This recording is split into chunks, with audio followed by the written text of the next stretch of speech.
네, 소개 감사합니다. 자꾸 제목을 저한테 컴플렉스한 것만 이렇게 주시는 것 같아서 조금 그렇긴 한데 어쨌든 이 탑이 시행하는 환자들한테 있어서 컴플렉스 코로너리 아터리 디지즈가 있는 환자들을 어떻게 치료할 거냐에 대한 얘기를 해보겠습니다.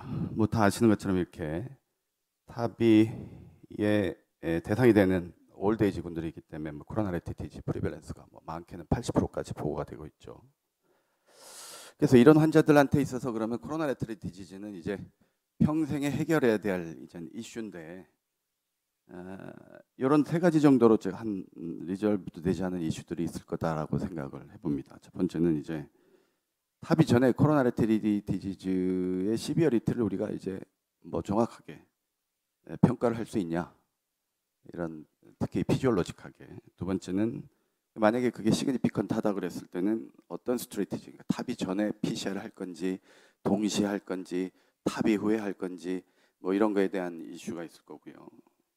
마지막으로는 이제 탑이 하고 나서 코로너리 어세스가 진짜 이게 리얼 컨선이냐, 퓨처 코로너리 어세스에 대한 이렇게 세 가지 정도로 한번 정리를 해보겠습니다. 그다음에 CBUA AS가 있으면 여기 보시는 것처럼 바소다일레이터 커패시티 떨어지고 하이퍼레믹 플로우도 떨어지고 포워드 플로우 줄고 이제 EDP는 올라가고 마이크로 서큘레이션 컴프레션 되는 류로 올라가고 백워드 플로우가 올라가서 보시면 코로너리 블러드 플로우가 시스톨 때 이렇게 탑이 전에는 떨어지게 되죠. 백워드 플로우가 상대적으로 많고 탑을 하고 나면 포워드 플로우가 늘고 백워드 플로우는 줄고 그러면서 코로너리 시스톨의 플로우는 증가할 거다. 그래서 이런 식으로 레스팅 스테투스나 하이퍼레믹 스테투스에 다 탑 이후에 코로너리 블러드 플로우는 증가할 텐데 이게 그러면 실제로 이런 피지올로직한 데이터를 보면 이게 예측되는 부분들이 있겠냐 해서 보면 플로우, 하이퍼레믹 전에 플로우 늘고 FFR 플로우 느는데 FFR은 좀 줄더라 뭐 이렇게 했는데 실제로 여러 데이터들을 나온 거 보면 결국은 이게 중구난방입니다.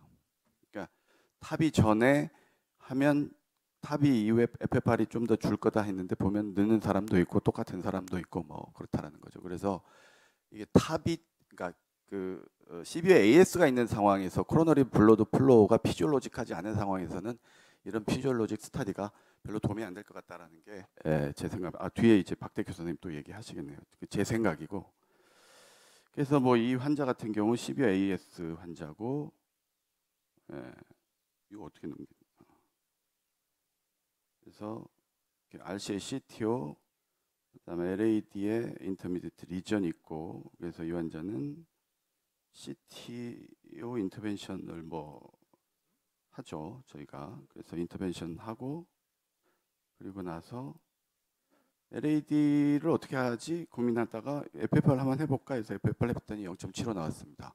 당신은 이거 보고 이 FFR 보고 여기도 하자 그래가지고 여기도 이제 벨룬 하고 뭐 스텐트 넣고 그렇게 해서 프로시저를 끝내고 그리고 나서 프리 타비 PCI를 했죠. 프리 PCI 타비를.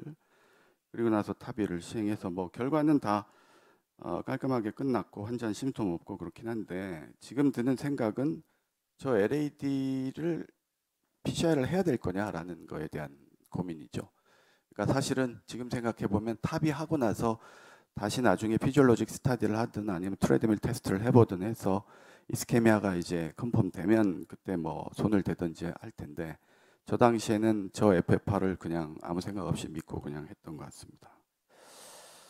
그 다음 두 번째는 만약에 그럼 코로너리 리전이 시그니피컨트 하다면 어떤 스트래티지로 갈 거냐, 옵티멀 한 거냐, 프리탑이 PCI를 할 건지 동시에 할 건지 아니면 탑이 하고 나서 PCI를 할 건지 이런 정리된 내용이 있죠. 그러니까 탑이 전에 PCI를 하게 되면 뭐 탑이 할 때 코로너리 플로우 유지해주고 페리푸절 MI 줄이고 코로너리 오세스를 그 전에 하니까 쉽고 뭐 컨트레스트 인퓨전도 줄이고 CIN 레이트 줄이고 리스크는 CBUA AS 상황에서 PCI를 해야 되니까 헤모다이나믹 디티오레이션 생길 찬스가 많죠. 특히 컴플렉스한 PCI를 하게 된다면 그 다음에 했던데 또 펑치하고 해야 되니까 블리딩이나 바스큘라 인저리 뭐 이런 리스크가 증가하고 뎁트를 계속 먹고 있는 상황에서 해야 되니까 블리딩 리스크, 무시 못할 리스크죠.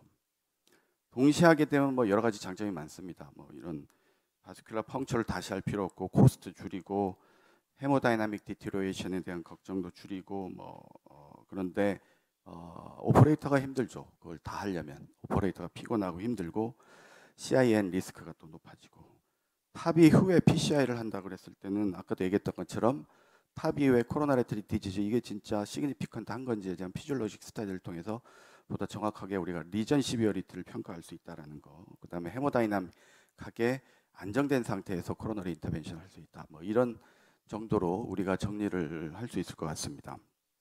실제로 그러면 실제 이걸 랜덤 트라이를 해보니까 코로나리티 디지즈가 있는데 PCI를 먼저 하고 탑이한 거랑 안 하고 한 거랑 뭔가 차이가 있냐 보면 별 차이가 없습니다. 클리니컬 이게 하드 엔드 포인트는 차이가 없는데 다만 이제 블리딩이 좀 더 많더라. PCI를 먼저 했던 환자. 탑이 하시는 선생님들 잘 아시겠지만 펑처 사이트 잘 안 아물고 레이트 블리딩, 서브큐테니어스 블리딩, 히마토마 뭐 이런 거 굉장히 많이 오죠. 한 번 펑처했는데 또 해야 되니까 만약에 그렇다라고 그랬을 때 이런 블리딩 이벤트는 좀 많겠다라고 우리가 상식적으로도 생각을 할 수 있고 데이터가 그렇게 보여주고 있습니다. 이 케이스 한번 보시겠습니다. 시비어 AS고 컴플렉스 코로나라이트리 케이스, 피메일 82세, CCS 3 체스트 페인, 펑셔널 클래스 3 4 디스미아, 고혈압, 당뇨 뭐 온갖 것 다 있죠. CKD도 있고 디스레피데미아도 있고 LV 시스톨릭 디스펑션도 동반돼 있고 아주 시비어한 베리 시비어 AS 환자 있죠. 다음 여기를 보면 거의 구멍이 안 보이는 아주 심한 AS 환자고 코로나리 CT 찍었던 보니까는 칼시피케이션이 굉장히 심하고 RCA 거의 CT 오리전이고 봐도 지글지글합니다. 코로나 엔저 찍었더니 RCA가 저렇게 디퓨즈하게 아주 칼시파이드 된 리전이고 LAD도 마찬가지 아주 토톨스하고 칼슘이 다 깔려있는 딱 보기에도 인터벤션 하시는 선생님들이 이게 되게 컴플렉스한 프로시저가 되겠구나. 그러면 CBAS, 베리 CBAS 있고 CBLB 시스톨릭 디스펑션인 환자에서 어떤 스트레티지로 갈 거냐. 물론 서지컬 그런 SDS 스코어는 굉장히 높아서 어려운 상황이었습니다. PCI 먼저 하고 탑이 할 건지, 탑이 하고 나서 PCI 할 건지, 아니면 동시에 할 건지 결정하기 어렵죠, 되게. 그러니까는 인디비주얼라이즈도 해야 되는데 저는 동시에 그 헤모다이나믹 서포트를 받으면서 하는 게 좋겠다라고 판단을 내렸습니다. 선생님들이 어떻게 판단하실지는 또 다른 저거를 주실 수 있겠는데 어쨌든 저는 그렇게 판단해서 에크모 놓고 PCI 하고 그리고 바로 탑이 하는 그 플랜으로 일단 진행을 하려고 했고요. 보시면 RC 인터벤션 하면서 시간 많이 잡아먹었습니다. 하다가 BP 떨어지고 근데 이제 에크모 넣어놓은 상황이었으니까 그런 부분에 대한 걱정은 안 하고 그냥 마음 편히 일단 PCI 하고 그리고 RCA 하고 또 LAD도 하고 로타도 하고 되게 컴플렉스한 PCI를 쭉 하고 나서 탑의를 진행을 했습니다.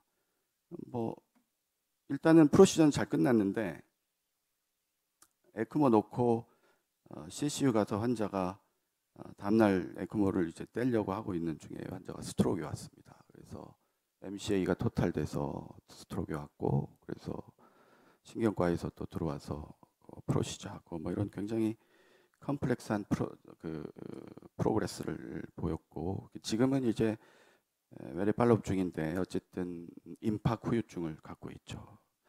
굉장히 페인플한 케이스였습니다. 제가 했던 스트래티지가 최선이었는가라는 거는 선생님들 판단에 맡기도록 하겠습니다. 그래서 어쨌든 이런 컴플렉스한 환자들이 우리가 굉장히 메티큘러스하게 프로시저를 하더라도 불가피하게 이제 프로시저와 관련된 저런 컴플리케이션을 피할 수 없는 경우들이 있다 이렇게 말씀드리고 그 상황에서 어떤 스트래티지를 할 건지 대답하기 어려운 상황인 것 같습니다. 다음은 이제 포스트 탑이 코로너리 어세스가 리얼 컨선이죠. 실제 데이터들이 이렇게 보면 탑이 이후에 코로너리 어세스에 할 수 없는 경우들이 왕왕 생기고, 그게 주로 이제 예전 데이터를 보면 콜밸브가 사피엔 밸브에 비해서 훨씬 많음을 뭐 당연하죠. 그래서 잘 알고 있고, 요거와 관련돼서 코로나리 어세스와 관련돼서는 이런 여러 가지 아나토미칼한 뭐 SD 정션의 하이트라든지 사이너사이트, 그다음 리플렛 벌키니스, 뭐 SOB, 코로나리 하이트 이런 거 등등이 굉장히 중요한 아나토미컬 팩터라는 게 우리 알고 있고, 디바이스와 관련돼서 커미슈럴 탭 오리엔테이션이라든지 스커트 하이트라든지 이런 것들이 또 퓨처 코로나리 어세스의 중요한 팩터라는 거 다 잘 알고 있습니다. 이렇게 애뉴라 레벨에서 우리가 그나마 디바이스 관련돼서 컨트롤할 수 있는 게 뎁스인데, 뎁스를 옵티멀하게 가져가는 게 굉장히 중요하고, 그럼에도 불구하고 이 커미셔널 오리엔테이션에 따른 문제가 있기 때문에 이 문제는 사실은 우리가 프로시저 중에 컨트롤하기 어렵죠. 그래서 이런 부분들을 이 아나토미컬리 잘 대비해서 어떤 디바이스를 실렉션을 해야 될지에 대한 고민을 가져가야 되겠고, 그래서 보면 데이터들이 다 뭐 이런 여러 가지 팩터들이 있지만, 이렇게 셀프 익스펜딩 밸브가 그런 퓨처 코로너리 어세스의 어려움을 낳는 가장 중요한 팩터라는 거는 잘 알려져 있어서, 이 케이스는 뭐 RCA 프락시말에 아주 시그니피컨트한 스테노시스에 있어서 프로시저를 해야 될 환자인데, 에볼루트를 뭐 여러 가지 아나토미컬 이유로 넣기로 결정을 해서 그럼 먼저 프리피시아이를 해야 되겠다라고 판단했던 환자고요. 그래서 프리 PCI 해놓고 그 다음에 에볼루트를 넣었던 환자인데, 이게 보면 요 SOB에 완전히 달라붙어 있어서 만약에 넣었으면 포스트로 했으면은 RCA 인터벤션이 굉장히 난항을 겪지 않았을까 이런 생각을 해봤습니다. 그리고 사피엔 경우에는 이렇게 셀 사이즈로도 들어갈 수 있고, 요 셀 바깥으로 위쪽에서도 타비엘 PCI를 비교적 셀프 익스펜딩에 비해서 용이하게 할 수 있는, 그래서 몇 번 이렇게 해보면 큰 어려움 없이 프로시저를 잘 마쳤던 그런 기억들을 갖고 있습니다. 그래서 이 이슈와 관련된 거는 디바이스 실렉션이 굉장히 중요하겠다라고 우리가 이해를 하면 될 것 같습니다. 결론적으로 말씀드리면 코로나리 디지즈와 CVAS 아주 자주 코인사이드 하죠. 코로나리 리바스큘라이제이션 니드는 프리탑 이전에 사실 아주 정교하게 우리가 결정하기는 좀 어려울 거다. 그래서 포스트 탑이 PCI가 더 좋을 거다라고 판단이 들면은 그렇게 가져가는 게 좋겠고, 이 아오틱 루트 아나토미와 그 다음에 밸브와의 그런 상관관계, 이거를 우리가 잘 이해를 하고 있어야 퓨처 코로너리 어세스먼트에 있어서 대처를 할 수 있을 것 같고요. 아까도 얘기했지만 코로너리 피지올로지 탑 이전에 어렵다. 이거 갖고 뭘 판단하면 안 되겠다라는 생각이고요. 추 PCI를 언제 할 건지, 같이 할 건지, 후에 할 건지 이와 관련된 이슈는 좀 더 많은 데이터가 필요하리라 이렇게 생각합니다. 경청해 주셔서 감사합니다. 네.